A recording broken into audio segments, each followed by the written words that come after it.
नमस्कार दोस्तों, आप सभी का स्वागत है आपके अपनी यूट्यूब चैनल मनी और डिजिटल न्यूज़ एमडीएन पर। दोस्तों बात करने वाले हैं जेटीएल इंफ्रास्ट्रक्चर स्टॉक के बारे में।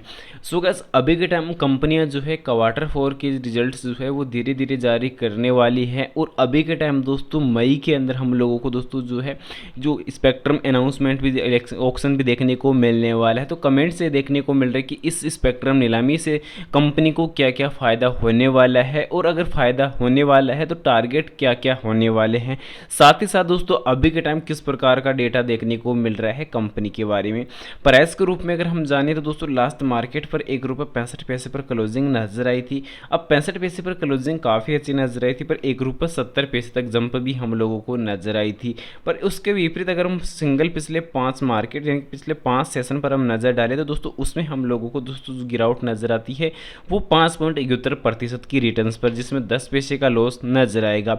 क्योंकि पिछले सिंगल 3 सेशन में दोस्तों इस प्रकार नॉर्मल जो उतार चढ़ाव थे वो भी देखने को नजर आए। पर उस विपरीत दोस्तों कंपनी का अगर ओवरऑल प्रदर्शन पर अगर हम नजर डालें तो सबसे पहले मैक्सिमम टाइम पर काफ़ी वीक डेटा नजर आएगा। उन चीज़ों को साइड किया जाए तो सबसे पहले हम पिछले 5 ईयर पर नजर डालें तो 5 ईयर में दोस्तों रिटर्न काफ़ी पॉजिटिव रहेगा। पिछले 1 ईयर की अगर हम बात करें तो 153% का रहने वाला है। 6 महीने पर अगर हम नज़र डालें तो 50% का, और लास्ट 1 महीने पर अगर हम बात करें तो गिरावट का आंकड़ा रहने वाला है। अब गिरावट का ऑलरेडी आप लोग को पता होगा कि दोस्तों जो अभी के टाइम जो मार्च का महीना चल रहा है तो कहीं ना कहीं दोस्तों इसी की सबसे बड़ी वजह यहाँ पे गिरावट की रही है। तो फिलहाल आंकड़े जो है वो पैनिक होने वाले हैं नहीं। तो फिलहाल मेरा जो पर्सनल सजेशन जो निकल के आता है कि अभी के टाइम अगर डेटा अगर हम लगातार डेटा के तौर पर अगर हम होल्डिंग बनाते हैं तो कहीं ना कहीं एक अच्छा टारगेट हमारे लिए भी बनता हुआ नज़र आ सकता है। रीज़न ये देखने को मिलता है क्योंकि पिछले टाइम से दोस्तों जो कंपनी का जो 6 महीने का प्रदर्शन हम लोगों को नजर आया तो वो ओलोर जो प्रदर्शन है वो कहीं ना कहीं काफ़ी अच्छा नजर आया। क्योंकि अगर देखा जाए तो कंपनी ने छोटी प्राइस को दोस्तों एक अच्छा हिट बनाने का कार्य किया है, और धीरे धीरे जो रैली है वो कहीं ना कहीं आप लोग को पॉजिटिव नजर आई है। तो फिलहाल आंकड़ों पर जो बदलाव देखने को मिला है तो वो यहाँ पे लास्ट 1 महीने के अंदर ही देखने को नजर आए। पर एक जो नेगेटिव जो आंकड़ा है वो लास्ट 1 महीने पर जो पॉजिटिव आंकड़ा जो रहा है वो लगातार कंटिन्यूसली कंपनी ने दोस्तों एक अच्छा ट्रेड किया है, जो लगातार जो टारगेट हम लोगों को मिला। पर सवाल यह आता है कि अब जो अभी टाइम ऑक्शन होने वाला स्पेक्ट्रम नीलामी जो होने वाली है तो उससे कंपनी को क्या फ़ायदा होगा और कितना होगा। तो दोस्तों फ़ायदा की बात ये देखने को मिल रही है कि दोस्तों अभी के टाइम नेटवर्क को अपग्रेड करने को लेकर दोस्तों ऑक्शन किया जा रहा है दूरसंचार विभाग की तरफ से, जो ऑलरेडी जारी किया गया डेटा कि कंपनी अपनी जो सभी जो टेलीकॉम कंपनी है वो स्पेक्ट्रम नीलामी में भाग लेने वाली है।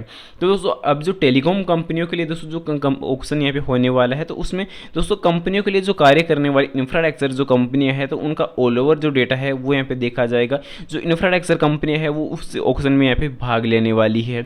तो उसमें दोस्तों ये देखने को मिलेगा कि जो अपग्रेड जो नेटवर्क को करने के लिए दोस्तों जो कंपनी कार्य करने के लिए जो तैयार है तो वो अभी उस कंपनी में उसमें ऑक्शन के अंदर यहाँ पे अप्लाई करने वाली है। तो ऑक्शन में दोस्तों कंपनी जो है कितना प्रॉफिट यहाँ पे देखने को मिलेगा, साथ ही साथ जो टेक्निकली और फंडामेंटली कंपनी का क्या पोजीशन है, कंपनी का रेवेन्यू के तौर पर क्या पोजीशन है। तो कहीं ना कहीं दोस्तों अगर जिस प्रकार हम लोगों को पिछले टाइम अपडेट जो निकल के आई थी कि कंपनी दोस्तों अडानी की तरफ से कंपनी जो है ऑक्शन में भाग ले सकती है। अडानी की जो कंपनी है वो डायरेक्टली यहाँ पे उस चीज़ में भाग नहीं लेने वाली, तो जीटीएल इंफ्रा के तौर पर वो भाग लेने का जो कार्य है वो यहाँ पे देखने को मिल सकता है। तो मेरा पर्सनल ओपिनियन ये निकल के आता है कि अगर कंपनी इस स्पेक्ट्रम नीलामी ऑक्शन में अगर भाग लेती है और कंपनी को एक अच्छा खासा प्रोजेक्ट अगर मिल जाता है तो कहीं ना कहीं कंपनी का जो कर्ज है लगभग अगर यहाँ पे देखा जाए तो दोस्तों 80% चांस ये निकल के आता है कि कंपनी का जो कर्ज है वो खत्म होता हुआ टोटल नजर आ सकता है। तो कंपनी के लिए एक अच्छा प्रोजेक्ट बन सकता है। तो ये सबसे बढ़िया आंकड़ा देखने को मिलेगा।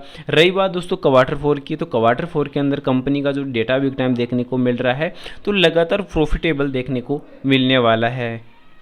और दोस्तों इस स्पेक्ट्रम नीलामी में कहीं ना कहीं कंपनी का दोस्तों एक बड़ा अमाउंट अगर यहाँ पे जो प्रोजेक्ट के तौर पर अगर मिलेगा तो उस चीज़ से कंपनी का प्रॉफिट तो अच्छा रहेगा। पर अभी जो क्वार्टर 4 का जो डेटा रहने वाला है तो उसमें एक बढ़िया छलांग देखने को मिल सकती है।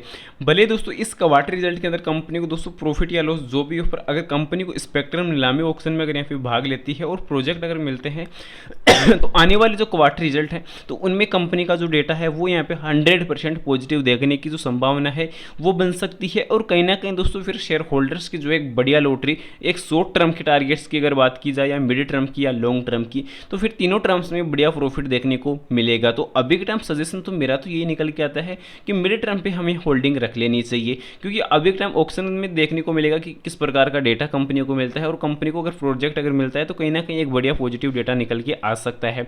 और पिछले टाइम दोस्तों डीआई की होल्डिंग देखने को नजर आई थी, जिसमें दोस्तों एलआईसी जैसी बड़ी फर्म कंपनियां नजर आई थी, कैनरा बैंक देखने को नजर आया था, साथ ही साथ जो बैंक ऑफ बड़ौदा देखने को नजर आया था। काफ़ी जो बैंकिंग सेक्टर थे वो इस स्टॉक में देखने को इन्वेस्टमेंट के तौर पर नजर आए थे। तो फिलहाल अभी के टाइम जो आंकड़ा है वो पॉजिटिव देखने को मिल रहा है, तो फिलहाल पेशेंस के साथ होल्डिंग बनानी मेरे पर्सनल ओपिनियन की चाहिए। फिलहाल आपकी नज़र में दोस्तों इस स्टॉक की और कोई बेसिक जानकारी हो कमेंट सेक्शन में जरूर से बता देना। उम्मीद करता हूँ जानकारी पसंद आई होगी। पसंद आई वीडियो को लाइक कर देना, चैनल पर नए हो दोस्तों चैनल को जरूर से सब्सक्राइब कर देना, और जानकारी को ज़्यादा से ज़्यादा शेयर जरूर से कर देना। और आपकी नज़र में कोई पेनी स्टॉक हो तो उसकी जानकारी कमेंट में पिन कर देना, एनालिसिस करके आपको जल्दी बता दिया जाएगा। मिलते हैं नेक्स्ट अमेजिंग वीडियो के साथ, तब तक के लिए इजाजत दीजिए। जय Shri Krishna, thanks for watching.